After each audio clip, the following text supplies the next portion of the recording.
তৃতীয় দিনের মতো চলছে জাহাঙ্গীরনগর বিশ্ববিদ্যালয় কেন্দ্রীয় ছাত্র সংসদ জাকসু নির্বাচনের ভোট গণনা। ২১টি কেন্দ্রের মধ্যে এখন পর্যন্ত ১৭টির ভোট গণনা শেষ হয়েছে। এখনও বাকি ৪টি কেন্দ্রের ভোট গণনা। সন্ধ্যা ৭টায় চূড়ান্ত ফলাফল ঘোষণা হবে বলে আশা করছে বলে জানিয়েছেন প্রধান নির্বাচন কমিশনার। এর আগে হল সংসদের ভোট গণনা শেষ হয় গতকাল সন্ধ্যায়। এরপর থেকে কেন্দ্রীয় সংসদের ভোট গণনা শুরু হয়। যদিও শুক্রবার রাতের মধ্যেই জাকসু ও ২১টি হল সংসদের ভোট গণনা শেষে নির্বাচনের ফলাফল ঘোষণা করা হবে বলে জানিয়েছিলেন প্রধান নির্বাচন কমিশনার অধ্যাপক মোহাম্মদ মনিরুজ্জামান।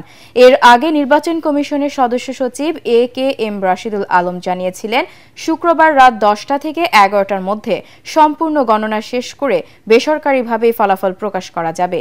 বৃহস্পতিবার সকাল ৯টা থেকে জাকসু নির্বাচনের ভোট গ্রহণ শুরু হয়, চলে বিকেল ৫টা পর্যন্ত। ওই দিন ভোট গণনা শুরু হয় রাত ১০:১০টায়। সেই গণনা এখনও চলছে। ভোট গণনায় এত বিলম্বে হতাশ ও ক্ষুব্ধ শিক্ষক, শিক্ষার্থী ও প্রার্থীরা। যেহেতু শিক্ষার্থীরা নির্বাচনে অংশগ্রহণ করেছেন, সেখানে কোনো প্রকার ভ্রান্তি বা সংশয় যাতে না থাকে, সেজন্য প্রত্যেকটি ব্যালট আমরা সুন্দর করে পরীক্ষা নিরীক্ষা করে সেখান থেকে যে প্রাপ্ত তথ্যাদি আছে সেগুলো তথ্যাদিকে সন্নিবেশ করে আমরা মূল রেজাল্ট শিটটা ফলাফলের তৈরি করতে যাচ্ছি।